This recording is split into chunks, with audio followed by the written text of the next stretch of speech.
Good morning, afternoon, or evening, depending on where you are joining us from today. I am your host, Pooja Roy, for this enlightening session on a groundbreaking topic that's been buzzing in the Salesforce community. Today, we are diving into an extraordinary subject that merges the innovative worlds of AI and Salesforce development.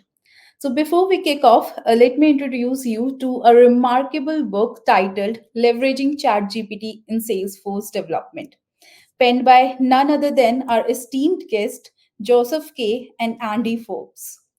Joseph is a Salesforce MVP and 40 times Salesforce Slack MuleSoft certified application and system architect, and Andy, a visionary Salesforce CTO and co author of the book. The book is not just a read, it is a journey into the future of Salesforce development, unlocking potentials we have only begun to explore. With that being said, thank you so much, Joseph and Andy, for joining us. We are honored to have you. Thank you for inviting us today. Yeah, you bet. Thrilled to be here. That's amazing. So now let's unravel the magic within its pages and how it applies to our Salesforce adventures with insights straight from the creators themselves. So to kick off things, Joseph and Andy, I am like curious to know about the origins of your Salesforce journey. Like, how did you both start your Salesforce journey? And especially what inspired you to write ChatGPT for accelerating Salesforce development? Could you please share your insights? Joseph, will start with you first. Yeah. Andy, you want to go? I'm gonna. Yeah, while you deal with the barking dog. He's up early. Hold. There you go. So just a little bit about me. I am currently the Capgemini America Salesforce CTO. Uh, Yeah. I got I mean, I'd love to tell you I had a vision for Salesforce. I started using Salesforce in 2002. So I'm 22 years into my journey. The reality is that I had a salesperson that I was supporting who wanted a tool for managing remote salespeople. And I'd been reading some press about the cloud and Salesforce and kind of fell into it. I mean, fortunately, because it's turned out to be something wonderful for all of us. But it's kind of my background is I was an IT guy that started using it, liked it, and it's been doing it ever since. Joseph?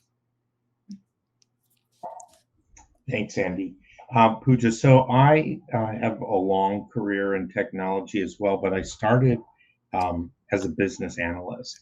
And then I landed a unique opportunity at iHeartRadio to help one of the previous technology revolutions in the early 2000s when they invented the iPod and the ability to play music and buy songs. And so at that point, I began to get into some of the technical aspects of design and solutioning and data management and analytics and mastering data. Um, when iHeartRadio decided to acquire Salesforce, my career catapulted even deeper into the technical aspects of a cloud based solution and iterative development. I've spent the last few years working on huge enterprises, global enterprises, solutions for large companies, and making overall service skills or service AI, service analytics, service processes, chatbots, um, call centers, those sorts of things have been the specialty. And as such, I got an opportunity to partner with Salesforce on Einstein Analytics. And Einstein rolled into Einstein Discovery and some of the next best action and predictive things. And so I've been in the AI space with Salesforce for the last 4 to 5 years. So in last Dreamforce, we were doing a panel, and Mhm. Andy and I had been working on blogs about how things would change, exploring how we would do stuff um, more effectively. And ultimately, I think, as you were asking about our background and the inspiration for the book, I think we wanted to write a book that really is show the book periodically, right? Yes, Um, that's that touches on all all of the phases, the vast majority of all of the phases of development, and taking into account the business analysts, because hey, I have a passion for business analysts. That's what analysis is, where I started, right? Documentation or organizational change management. And we wanted to touch on all of that. And Andy assembled a team of rock stars to help us divide and conquer and get through the book. But that's the background and a little bit of why. So Joseph, quick question. When you say something and the dog barks, does that mean they're approving what you're saying, or they're saying you're wrong? Just curious. He's gonna be quiet. He's the barking is approval. It's absolutely approval of what I'm saying. That's always right. Oh my God. He's usually quiet. He's not a morning person. He definitely wants to be a part of the conversation, and Yes. that's amazing. That's amazing to know about your journey. It is always inspiring to learn and know about your journey, about the Salesforce experts, like how did they start, how what inspired, and especially when it is the case of when we're talking about the book. So of course the inspiration is amazing. Yeah. Yeah. So, yeah, Joseph, Andy. So now let's jump into our discussion, with some thought provoking questions we have for you. So, like, yeah, first off, Joseph, this Salesforce community is, buzzing with the possibilities ChatGPT opens for, simplifying complex configuration. Could you like share with us a real world scenario where ChatGPT has played a pivotal role in making Salesforce development more efficient? Like how does this can be a game changer for developers, which is usually the question developers have. Yeah. uh, Sure. Thank you for asking. So, um, twofold. A little bit about the technology and how it can help you. Um, the AI is an assistant. It's not a replacement. You'll mhm, hear throughout the ecosystem that you're building an automated assistant, whether you're building a front end automated assistant for someone who's in the business, a salesperson or a service person, to do their service replies or their sales follow up emails faster. It's the same concept for us as admins or developers. And the book helps guide you on how to construct the prompt, mhm, how to set up ChatGPT so that it understands the appropriate context of mhm, your question and what kind of answer you want to receive, that you're a technician. And it guides you through um, getting a piece of information and refining it. One of the blogs that I wrote a little bit ago was about, is the AI wrong? The AI is not necessarily wrong. It's what it knows at that particular time, what context you have set up.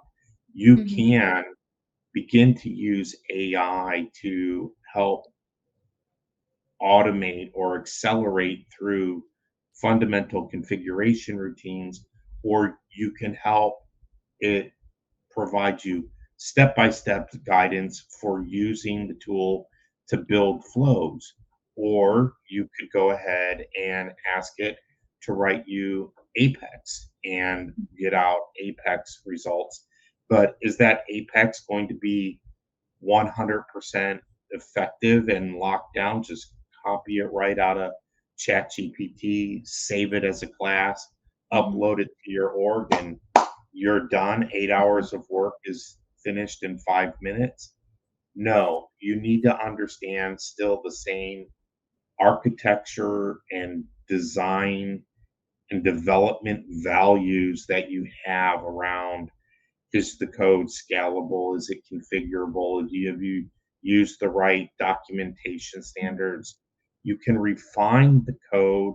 You can take another person's code and refine the documentation. mhm, You can take test classes and enhance the stability. But ultimately, you need to use the tool like any other screwdriver, hammer, pliers, or wrench in your toolkit, and leverage it to build what you still as a human need to review and work with. Of course. Andy, do you have anything to add to that? No, I think you pretty much nailed it. It's a heck of a helper, but at least right now it's a helper. A couple of years from now, then we need to talk.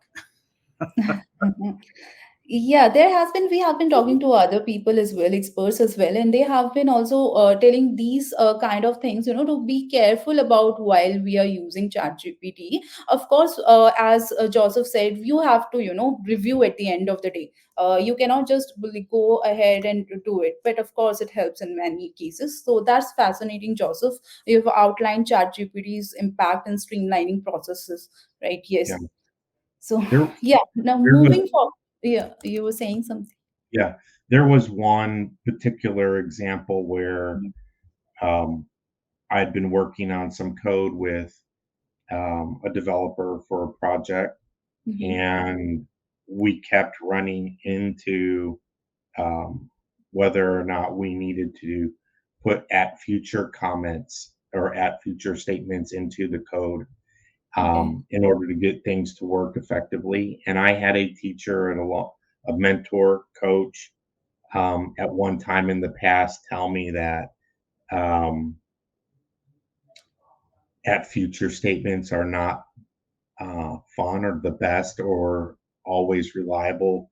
Try Right. to avoid them. He didn't like them at all, really. He hated them. And so I was telling my developer, like, we can't use the at future comment. We got to find a way. We have to find a way around that. Right. And sure enough, I reached out to that coach, that Mm-hmm. friend, and I'm like, John, we're trying to do this. Mm-hmm. And he's like, well, let's see what ChatGPT says. And it comes back with that feature. Like, I mean, so there's going to be some things where when you're doing it, it's going to give you the catalyst. Andy gives a good example about integrations and Mm-hmm. asking, like, how many different ways something can integrate, right, Andy? But you have to, maybe I should let Andy talk about how you can get back a lot of information, and you wind it down or narrow it down. Andy. Yeah, no, I think you nailed it, Joseph and Pooja. I think we're probably rabbit holing this conversation a little bit on you, but it's you have to think of tools like Chat GPT, Gemini, all the different flavors right now as being a mile wide and an inch deep. They're I won't use the phrase idiot savant necessarily. They know everything. They don't necessarily have context. So it's up to us as human beings to provide that context. That said, Right. as Joseph said, if you need to build an integration, for example, with SAP, or you're building a Mm-hmm. React front end that's going to connect to Salesforce, one of the things where it's really useful for initial brainstorming is to simply ask, what are all the ways I can connect SAP and Salesforce? List every possible way for me. And it'll come up with an amazingly long list. And then you can say, great, but we don't have MuleSoft. I don't want to do point to point. No, Mm-hmm. no, no. Let's not. You can begin to interact with it and ask it to pare the list down. Give it reasons that you don't want to do some of it, and it will work with you as a partner to get you where you got to go. But you still need to provide the context and the direction. It's got the knowledge. You need to Right. provide everything else. Right. That was very interesting that you said at the end of the day, it is you, like you have to provide the prompt in the particular way if you want to get the exact thing. And like you mentioned that it becomes a partner when it keeps on talking to you and keeps on chatting with you. So yeah, that was very interesting, Andy and Joseph. Thanks for that. So now moving forward, the another interesting topic we found in your book is mastering testing with Chat GPT. On a topic that's critical yet often daunting for many, which is testing. And a lot of people around this in the testing area, I find them, using Chat GPT for their development and for their projects very often. So, can you share some insights on how can Chat GPT assist in identifying those testing scenarios and in crafting comprehensive test cases, maybe to ensure higher performances in their Salesforce projects? Yeah. Joseph, you want to kick this off, and then I'll add color.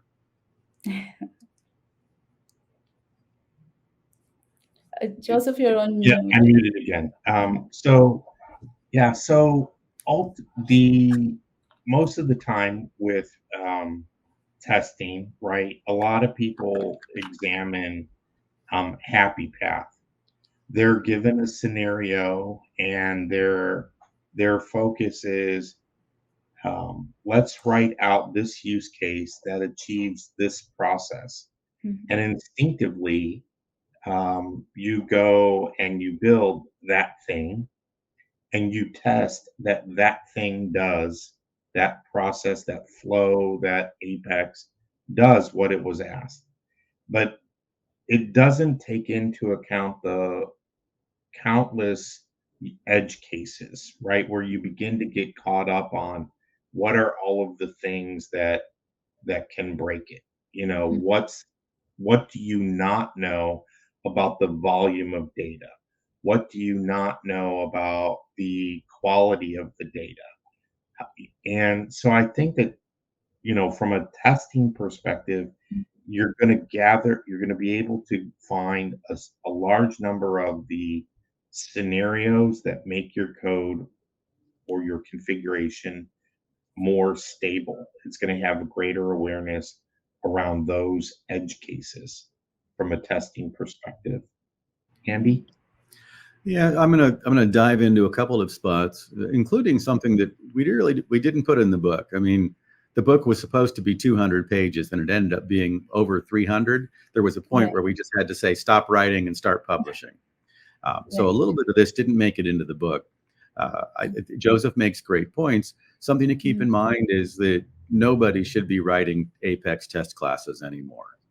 You can drop your Apex into ChatGPT and ask it to write a test class for you. Now, keep in mind that it will be very basic. It'll look at Mhm. the parameters. It won't really ring out what's possible with the test class. This is where you need to iterate. You need to look and say, hey, beautiful test class. By the way, as we say in the book at one point, always be polite, because one day our AI overlords will remember.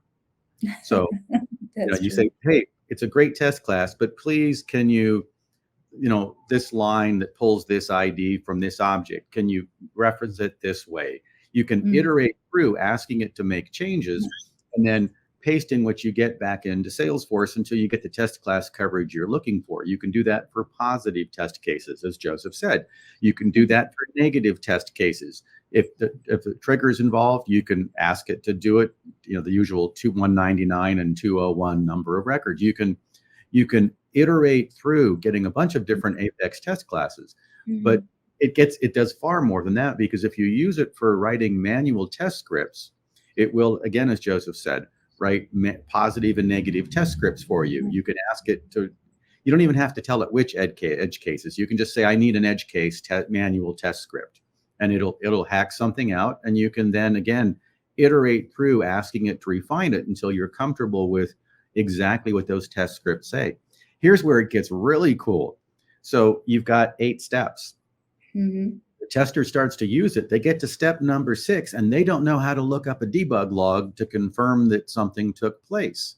They Mhm. can ask Chat GPT, hey, I'm running this test script. I'm on this step, and it says to do this. Can you help me with that? And it will give you a whole page of directions on how to look up a debug log. Oh, So it wow. becomes interactive. For manual testing, you don't just want to use it to write the test scripts and then push back from the table. You can Mhm. actually use it while you're testing to help you get to the level of detail you need to answer questions the testers might have. The reality is testers don't know Salesforce generally as well as the developers do. We've all had testers that they mean well, but they're new to the game. Maybe their company's starting them off as a tester instead of a developer. So the tool Mhm. don't make them better testers. And that's just the manual testing. You can write test scripts, for example, with Selenium. Selenium is basically a test script. If you feed it in what's going on under the covers on a page, it will actually do a really nice first pass at a Selenium test script if you want to begin to start to automate your testing. So the what people have to ask themselves is not what can Chat GPT do. They need Mhm. to ask themselves, what can't it do? Go into it assuming that it can probably do it if you're clever enough to come up with the right prompt. Don't walk into it going, well, it can't do that. It just does this one narrow little thing. No, it is quite frankly depressing how much it can do if you figure out how to ask it to do it for you. That's incredible. Actually, true. The idea of using Chat GPT to enhance the quality and comprehensive of testing scenarios is a game changer, especially when you're asking it in the right way. That's what Andy, you highlighted, and I absolutely agree with it. Even in our normal scenarios as well, not exactly in the development projects, we have encountered this thing with Chat GPT. The way you go ahead and iterate things to Chat GPT and you get the best answer. So you will also have to be the best while prompting towards it. So that's absolutely right. So, Joseph and Andy, we will move towards our next and very important question, which we find often wondering by the people in our Salesforce community, like around integrating ChatGPT smoothly, like how they can get it done in a smooth process. So, if you can outline, like if there are any essential steps and consideration for a seamless integration process, like even for the people who are not very much That's true, of course. I am definitely. I already got a chance to go through it, and that's why I have very interesting things to learn about your experiences as well in our further conversation. Yes, please, if you can share some more the tips and tricks for Joseph, us. you want to take a swing and then I'll jump in, or vice versa? What do you want to do? Vice versa. You go first this time. Let's do Andy. You go first this time. So Yeah. it's been interesting for me because I mean, again, and sadly, I'm beginning to look at. I'm in my 60s. I first touched a computer in 1977. My first paying post college job was programming IBM mainframes with punch cards. Yeah. I've been doing this for a long time. If there's a delivery methodology out there that I haven't used, it's probably only because I haven't heard about it. And that means that it's interesting for me, the debates on LinkedIn about what I will only semi-jokingly call the agile industrial complex. There are a lot of people out there right now that are trying to say agile is a superset of what you can do with AI. And I'm going to disagree a little bit. I think there are precepts that'll get picked up, just like there will be from other delivery methodologies. But I think it's going to fundamentally change how we work. And it's also tough because developers, people like us, the three of us on the call, the people that are watching and listening, we tend to build stuff that gets done to other people. Right? When you're working with Salesforce, you're rarely building something for yourself. You're building it to do something for and to other people. The problem with AI that I see right now is in tools like ChatGPT and again, Gemini and GitHub Copilot. And I mean, I could spend 15 minutes listing everything that's out there right now, is that it's being done to us. And it's tough. It's change. Organizational change management is a discipline all its own. And what I would say for the people that are really interested in embracing the possibilities of ChatGPT, you have to understand that it is going to fundamentally change the way that you do delivery. It is not, everything's the same, except we have this spiffy AI tool, the Power and Prediction People. That's a book that some folks out of the University of Toronto, if I recall correctly, wrote. Talks about this, that change happens in point solutions, application solutions, and then at the system level. We're all starting with point solutions. I'm going to work the same way, except it's going to write a test class. I'm going to work the same way, except it's going to write a user story. But what we're seeing is that it's easy to fall back into old habits. And I'll give you just one real quick example. You use ChatGPT to write a user story. You look at it with the product owner and the product owner goes, that's great, but it's not quite what I want. I want these changes. Everybody takes the user story and starts to manually change it instead of going back to ChatGPT and saying, hey, I just talked to the product owner. Would you please make these changes for me? Right? Behavior is, behavior is hard to change for us as well as everybody else. And I think that key for anybody that's really trying to embrace the future is to understand that don't work the way you've always worked, except add in a little bit of AI here and there. Take a look really at what it's possible. Don't go into it assuming you know what it can't do. Go into it assuming that you don't know what it can't do. and try to get it to do everything that you need it to do, that it might do, that you don't feel like doing, that maybe it can do better than you. And that's time consuming when you're in the crunch of got to get something done right now. But that's the path to our brighter future. There we go, Joseph. I'll stop. What do you think? I agree. And what I want to add, or the context I'd like to share around your question, really, is building some trust or helping those listening and watching today welcome or embrace the change. Mhm. If you are, there's some things I've picked up along the way, like little accessories or tidbits that help guide you. Like if you're not riding the wave of change, you're beneath it, right? And think about that, right? You're gonna drown and perish. There are countless examples over time where different industries have revolutionized. Did Henry Ford envision an automatic car, self-driving car? No, Well, he right? probably did, but he couldn't build it. He couldn't build it. But Kodak in the way of the digital camera, Mhm. right? The music industry, right? There are bands now who can record songs and distribute them to Spotify without the use of a record company. The CDs I have behind me, those are archaic, Right. right? It's everybody listens to music on their phone.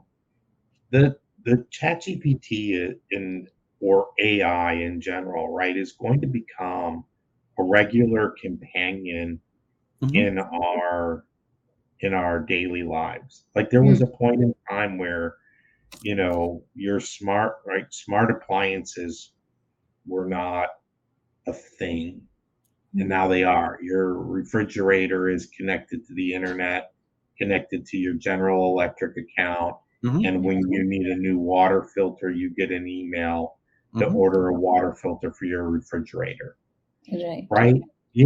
So like it's going to complement the delivery. It's going to affect every team, and your efficiency or effectiveness with implementing the AI, and Scooter's going to want to talk again now.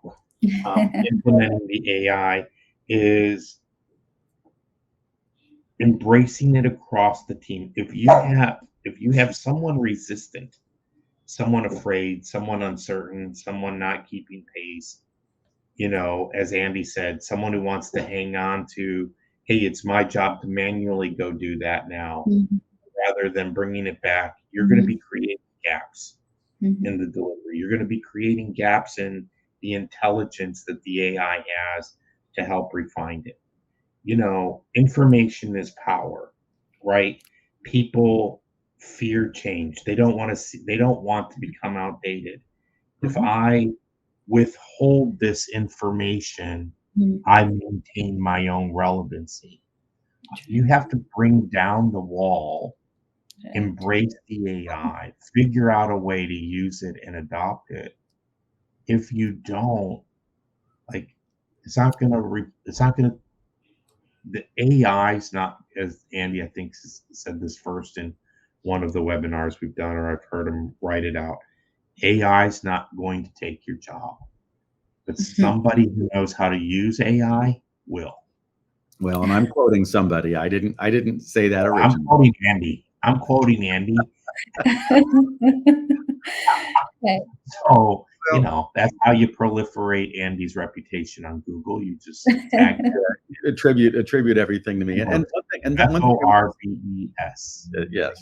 And one thing I want to say is, again, I mentioned I started my career programming IBM mainframes with punch cards. Right. Right. Good or bad, there hasn't been a job programming IBM mainframes with punch cards for a long time, right? You roll with the punches. IDE, Mhm. and I think Joseph has heard me say this. If you say to me, Andy, what is the single coolest Salesforce feature you've ever seen? Mm-hmm. Mm-hmm. Answer is the ability when you're looking at a page to click on a link that lets you edit that page.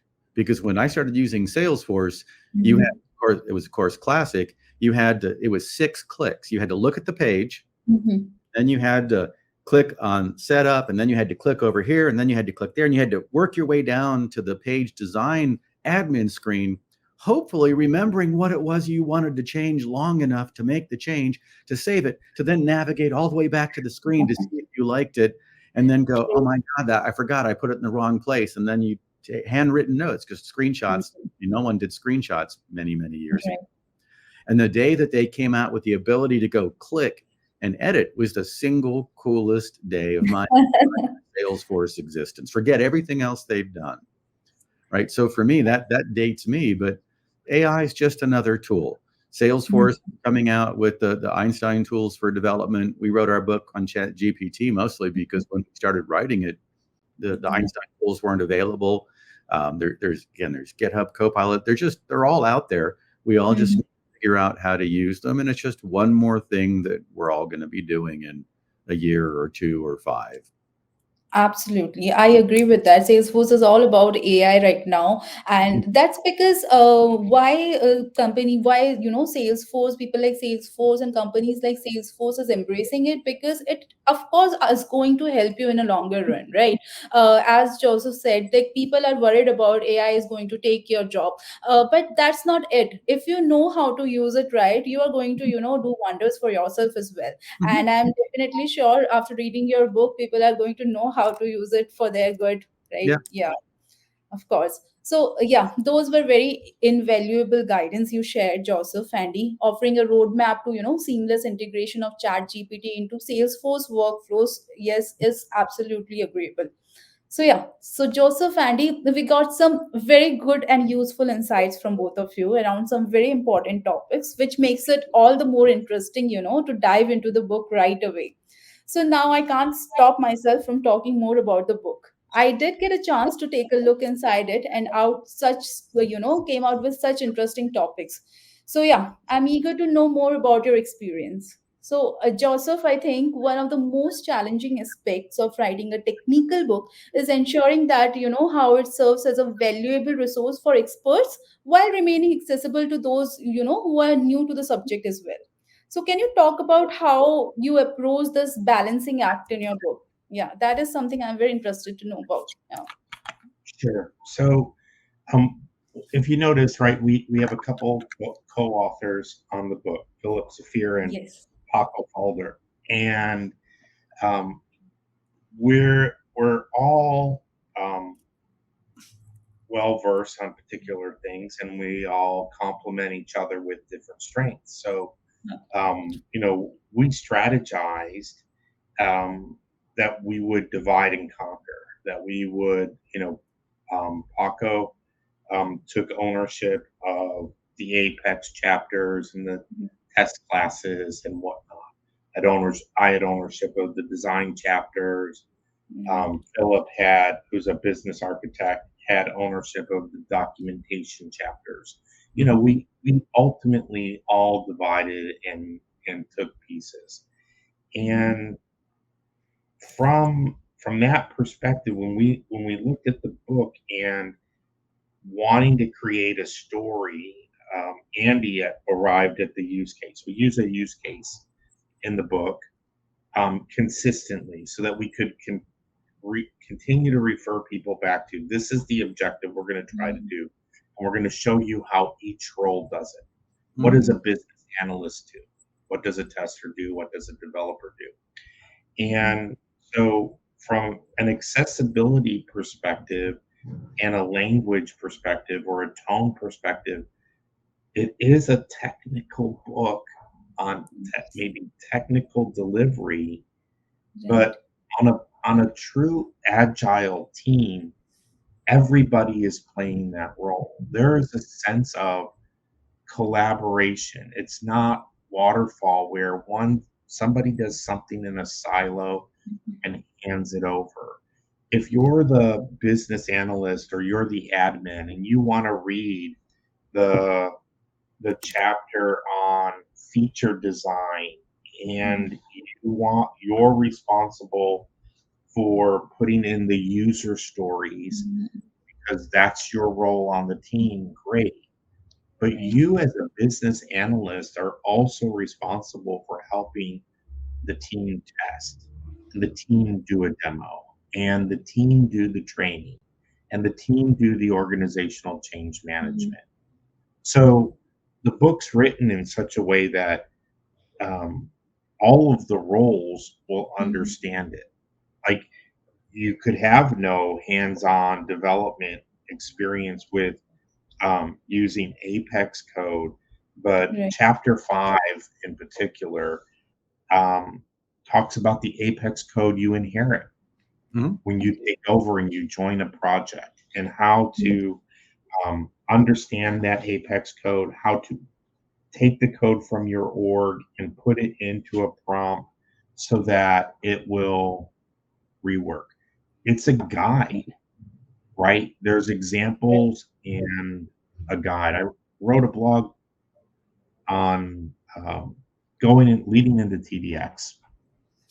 We there's the blog we have. I'll post the where you can subscribe to the blog into the chat on the webinar when we're done a little bit later this morning. And I wrote a blog about the call outs, and it was a teaser blog. Of course, the intent is to get you interested, right? To feed you just a little bit of information. So you go out and, of course, buy the book, and I can buy an island in Hawaii. Um, Of course. well, Next to your buddy Mark's. I'll be lucky if I can buy a plane ticket to Hawaii.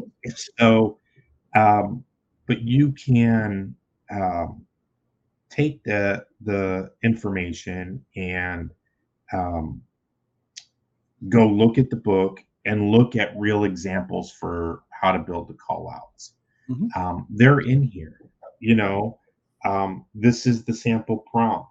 Please write at least one positive test script and one negative test script and at least one edge test script for the user story below. Include a title, an objective, preconditions, assumptions, step-by-step directions, granular step-by-step directions, 10 or more for each test, and the expected results for each step. So, I mean, if you think about, we're providing you guidance on how to write an effective prompt. Right. It's meant to do that to someone who doesn't have any familiarity with writing a test class. Yeah. Right. And you have something to add on it? Yeah. What I would say too, I'm coming at this from your question from a slightly different angle. I want to thank the people at PACT, P-A-C-K-T, the publisher of the book, for the support and guidance they gave us in how to write a book. Because this is I've written a part of a book previously, but this is the first time I was involved soup to nuts. And I think, Joseph, for you, Philip, and Paco, this was all the first time of writing something. So got a tremendous amount of support from PACT and what all the bits and pieces were. And what we did, because we had co-authors, and we actually talk about this in the first chapter, is we actually wrote custom instructions for ChatGPT and a creative brief to align the way that we wrote, the language that we got from the tool. And being frank here, an awful lot of the first draft of the book was written with the help of ChatGPT. It's not just the examples in the book where we provided a prompt and then got a response and pasted that in. An awful lot of the text between the prompt response pairings was also drafted by ChatGPT for us. And because we each used the same set of custom instructions and creative brief, we got a very consistent book. Some of our reviewers have noted that it's remarkably consistent, given that 4 different people were involved. And I'm heading into this because this is actually, I'm going to make a point similar to what Joseph made. That's one of the powers of this tool. If there's no project is one person. If you're in a project that's a product owner, a BA, a junior BA, 3 or 4 developers, a couple of testers, they're all using ChatGPT. If you use the same custom instructions. If you write creative briefs that drive consistency between what you do, the tool will actually help you get a level of consistency in your project that you don't always see, right? Everybody writes Apex differently. If you're writing it with the assistance of ChatGPT and you've entered the same custom instructions in a creative brief, it's actually remarkably helpful in doing what we did to write the book on your project to drive the same kind of consistency. Right, that's absolutely right. And I guess most of the questions and struggles where people are facing is exactly writing the prompts in the right way when getting, especially when writing the Apex class and everything. So yeah, if you have mentioned, as you said, you have mentioned all those prompts and the exact the things and sort out and solutions you got from the Chat GPT itself. So that absolutely helps, I Yep. guess. Yep. And, Yeah. and a quick call out for the folks at OpenAI, to drive project level consistency, people might want to look at ChatGPT Teams. It gives you centralized billing. It also lets you produce GPTs specific to that team. They're not public, but they're shared across the team. So if you're going to, again, you're going to have an 8 or 10 person team, you can get everybody an account through ChatGPT Teams. And then you can write a GPT that drives further consistency in user stories, in Apex, in test classes, in everything you're doing on the project. It's really an amazing tool. Not that the people at OpenAI are offering to say, give us free licenses or anything. Absolutely. But that is absolutely amazing. Yeah, coming up with a tool which is absolutely helping in our project level basis, like you said, that's absolutely amazing. And it is commendable, how you all have, even with the co-authors, have managed to demystify complex concepts, making them accessible to both novices and experts alike. Yeah, and the strategies, of course, Joseph, as you said, that everybody was coming from the different department when writing the book, and when you are working on the book. That is strategy, of course, you followed are undoubtedly a blueprint for our future authors in technical domains. Mhm. Yeah.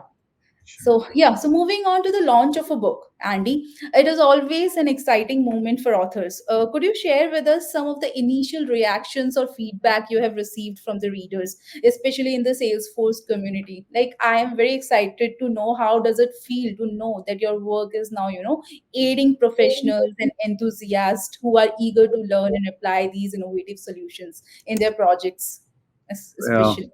I Yeah. will tell you that and I've heard this from other people that have written books, mostly when it's published is a sense of relief that the thing is done. That's It true. was it was a lot of work trying to get it. I mean, and as Joseph knows, that it's more work after it's published than it is before it's written. Writing it is work, but it's even more work afterwards, trying to get the word out and support people. And I mean, Joseph is leading the effort on LinkedIn, on a LinkedIn group, to support people and answer questions. It's time consuming before and after, but my initial, right after it was published, was just one of relief that the thing was published. Um, and beyond that, yeah, look, we all like to help people. Joseph is an MVP, so he's way more helpy than I am. But we all like to help people. We all like to support them in what they do, and it's great when people, when they read it. And frankly, the book wasn't written to be read cover to cover. It was written to be, I have a specific problem I need to solve today. I just inherited some code that doesn't have test classes. I thought I'd put off writing my test classes till the end, and now it's the end. I need to write a user story. I need a manual test script. Right? It was written to be more reference than read cover to cover. And it's great when people are, basically it saves them time. When I hear people say, instead of working 60 hours a week for 2 months trying to get something done, I was able to use the book to only have to work regular hours, or I got done early, or it's lowered my stress level, or my boss was really impressed with all the work that I'm getting done now. And it's been great to know that we're actually helping people. I said it's not really about AI, it's always about people. It's great to know that we're actually helping people be happier and more successful and feel more comfortable with the coming future. Absolutely. I have been talking to, this is the thing about the Salesforce community. I have always felt that I have been talking to the MVPs and other experts. You guys are always, up for helping people.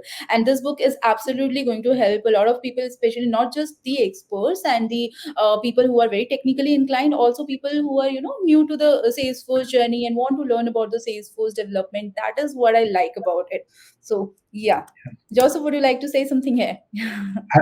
I think the key word is confidence, Hmm. right? The book is going to inspire you to take that chance and feel confident of you with using the tool, and um, you'll get more familiar, you'll get better. Um, think about how scared you were the first time your mom or dad said, "Get behind the wheel of a car." Maybe you were excited, maybe you couldn't wait to be 15 years old and learn how to drive, but were you scared pulling the car out onto the highway? You know, we want to help build confidence, inspire, and get people to embrace Hmm. change. And I think that that's the part that is rewarding with the book and the journey. Like, it's pretty cool that I think as of the time of the webinar right now, we're approaching 40 5-star reviews. In week number one, when the book was released, we would wake up excited seeing it being number one in the AI category or something on Amazon. Right. I think we all just want to help and Hmm. propel and bring others along. It's not, it was not about us and getting rich or whatnot. It's Well, having it. hold on, Joseph. I wouldn't object to getting rich. I don't think this book is going to do it for me, but just let's be clear. It's not that we don't want it. We just don't think that writing a book about ChatGPT and Salesforce is going to do it for us. Yes, absolutely.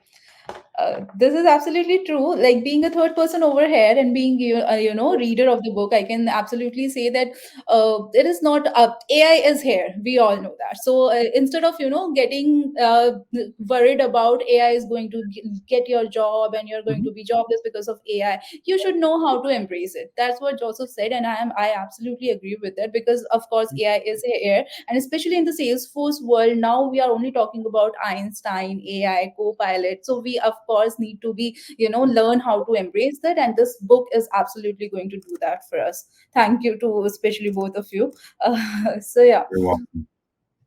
So yeah, lastly, I would like to know from you, both of you, your journey, from concept to publication serves as an inspiration to many in our community who might be considering sharing their own expertise and experiences as well. So yeah, my last question to you is, what advice or encouragement would each of you offer to individuals who are aspiring to write technical books or contribute to our understanding of the Salesforce development as well? Yeah, if you can share some of the tips. Yeah. Um, Thanks, Andy, for letting me go first. I would say you need to find a, a co-author who's at least a co-author, if not a couple. Um, Teaming or the collaboration in writing the book made getting the book out that much easier. And I think, like, if you're working with someone who shares your passion about change, and you'll be more inspired to get through the task. I've talked to a handful of people, a good number of people, but a handful of them, subset of them who are like, I have the idea for the book. I want to write the book. I talk to them, and then I think Mhm. about what the prospect of the journey is to get the book Mhm. done, and I just don't have that time or whatever kind of um, stumbling block they're looking to get over. And I think with the way we partnered and the way things were driven, the people at Pact again, a huge thanks again to them. Yeah. Like we conceived the idea of the book. We had the first meeting with Pat on October 16th of last year, and the book was published by December 29th, which is really fast. And when we talked with Pat about our Yes. goals and our ideas Mhm. and partnering with them, they added the resources to complement the team to Mhm. make sure that they could work at that rate with us, right? And, you know, when we were nearing the end, one of the tasks Andy assigned us, he's our ringmaster. Andy, what's the ringmaster? Okay. Andy was like, please make sure everybody reads the whole book because we took pieces and we collaborated, Mhm. and that's the biggest piece of advice I would give you. Give an aspiring author is Mhm. collaborate. Think about it like, what do you need to do to get a blog off the ground? What do you need to do to get a presentation accepted at a dreaming event? Do you typically do that with someone? Is a Mhm. dialogue when you're doing a presentation easier than you standing up there in front of a microphone? It is. So think about the book exercise in that same way and make it collaborative, Mhm. right? Right. And you know, that's what I think would help. Well, Thank you, Andy, for so including me in the journey. Joseph, I'll say another quote you can start attributing to me, and that is Okay. that the journey of 1,000 miles starts with a single step. You Okay. just need to do it. When Pac reached out to me last summer, I spent some time thinking about it, and one day just said, I might as a year from now, whether I do it or not, I'm going to be a year older. Let's just do it. And that's when I roped in Joseph and Philip and Paco and said, hey guys, we've got a publisher that wants a book on this topic. It's something that we're all excited about. Let's just do it. Right. Yeah. And that would be my advice is just jump in and do it. Maybe it turns into a series of blogs rather than a book. Maybe you actually get a book written. Maybe you have a series of books. I mean, Joseph and Philip and Paco and I talk regularly about all the other books we want to write now that we've gotten the first one done. Just if you've got something that you're excited about and passionate about, just do it. I Of mean, course. heaven forbid you're the next Stephen King, not the next Joseph, Philip, Paco, and Andy, but just if you got This something to is a share. This is a Chinese proverb, Andy. It was attributed to a Dao Deng Jing, not Andy Forbes. No, I'm pretty sure that Andy said that 2,000 years. Of course, I can be pretty sure about it as well. That's that's some inspiring words from you, like especially for aspiring authors, and your advice, especially highlights the importance of how passionate and willingness you are, especially Yeah. about sharing knowledge with others. And of course, when you are in the Salesforce community, it is all about helping others. So Mhm. yeah, that is absolutely true. So as we draw this insightful session to a close, Joseph, Andy, I would like you guys to, share how can our audience and users and viewers they can get hands into those books. Of course, you are available on Amazon. Are there any other ways? We would like to know. Uh, Sure. So there, you can follow either Andy or I or any of the authors on LinkedIn. Okay. From my LinkedIn page in particular, you should be able to find a blog about AI and Mhm. accelerating value, and I'll post it in the Mhm. Mhm. comments to the LinkedIn live session shortly. There is also a group, the group on LinkedIn. It's a public group, and it is the exact same title of Okay. ChatGPT for accelerating Salesforce development, and you can interact with us there, ask questions there.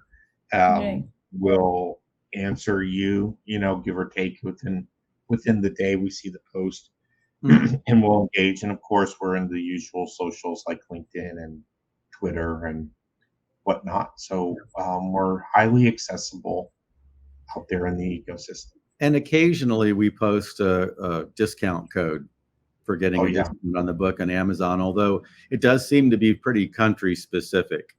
So Okay. we'll have to, if somebody somewhere where the code doesn't work, Mhm. post a note there, and we'll see if the publisher will give us a code for wherever people are that want to buy the book. Oh, We're that's kind of at nice. the mercy of Pact on this. Oh, that's nice. Where can we get those codes from? The blogs you guys occasionally The publish? LinkedIn group. If you go to the Blog, LinkedIn group that Joseph LinkedIn group. mentioned, just The say, hey, LinkedIn group. is there a code? Is there a code that works in country X? Um, Right. we can check with the publisher and see if they're going to give us one or they have plans for one in the future. That's actually very nice, and especially the group you're talking about. If we have the accessible, if you are that accessible to us and the users, that is absolutely nice. Your book is not just a guide, of course; it is a beacon for those looking to navigate evolving landscape of Salesforce development with the aid of ChatGPT. With that being said, I would like to extend a heartfelt thank you to Joseph and Andy for joining us today, for sharing such valuable insights from their journey of writing ChatGPT for accelerating Salesforce development. Yeah, thank you For for our having me. viewers, for our viewers, this session has merely scratched the surface of the knowledge of practical advice Joseph and Andy have compiled.